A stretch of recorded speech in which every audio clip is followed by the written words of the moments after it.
Bonjour et bienvenue dans cette nouvelle bulle sociale. Pour rappel, l'idée est de vous apporter en quelques minutes les informations essentielles et actualisées en droit social qui peuvent être précieuses pour l'entreprise et sa conformité. Abordons aujourd'hui le télétravail.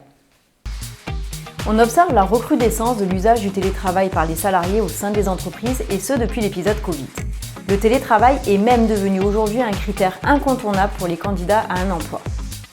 Cette nouvelle dimension du travail s'impose donc à l'employeur qui doit bien évidemment être vigilant. La Chambre sociale de la Cour de cassation, dans un arrêt en date du 14 décembre 2022, nous rappelle que le télétravailleur est un travailleur comme les autres. L'employeur doit donc être en capacité de rapporter la preuve que le salarié a bien bénéficié du repos minimum auquel il avait droit. Il en résulte que l'employeur doit pouvoir prouver le respect par le salarié des durées maximales de travail et des durées minimales de repos en vigueur dans l'entreprise, y compris lorsque le salarié effectue une partie de son travail en télétravail. Cependant, en pratique, il apparaît encore plus difficile pour l'employeur d'endosser cette responsabilité alors même que le salarié est absent physiquement de l'entreprise. Comment procéder ? Il est plus que recommandé d'encadrer le recours au télétravail au travers de la conclusion d'un accord d'entreprise ou, à défaut, au travers de l'élaboration par l'employeur d'une charte après avis du comité social et économique s'il existe. Plusieurs points peuvent y être mentionnés, tels que par exemple le rappel des dispositions légales et conventionnelles relatives à la durée du travail, au repos minimum obligatoire et au temps de pause. Les modalités concrètes de contrôle du temps de travail avec, par exemple, l'obligation pour le salarié d'effectuer un relevé périodique des heures de travail effectuées et de le transmettre dans une régularité définie à sa hiérarchie qui devra en opérer le contrôle. Les modalités de régulation de la charge de travail du salarié, et encore plus si le salarié est au forfait annuel en jour de travail. On peut imaginer par exemple d'instaurer un entretien périodique de suivi. Les plages horaires durant lesquelles le salarié est amené à travailler et durant lesquelles l'employeur peut le contacter.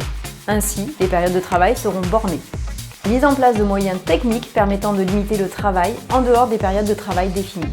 Bien que ce formalisme soit pertinent et que le contrôle mis en place par l'employeur soit effectif, il est important que celui-ci investisse cette surveillance. L'employeur doit pouvoir réagir effectivement et en temps utile face à des situations ne respectant pas les règles en vigueur s'agissant du télétravail et, in fine, être en capacité de le prouver. Même si les enjeux évoqués dans cette bulle se consacrent exclusivement autour du temps de travail et des temps de repos, la pertinence de l'élaboration d'un cadre du télétravail peut concerner d'autres aspects. Les régimes d'assurance, l'organisation du travail et sa réversibilité, la formation du personnel au télétravail, le matériel mis à disposition.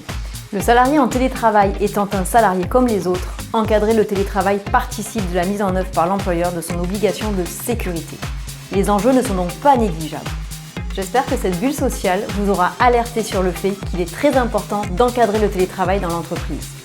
Nous restons bien entendu à votre disposition pour vous accompagner dans cette démarche.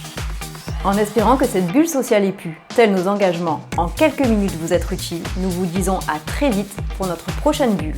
Enfin, n'oubliez pas, en droit social, ce qui est vrai aujourd'hui ne l'est pas forcément demain.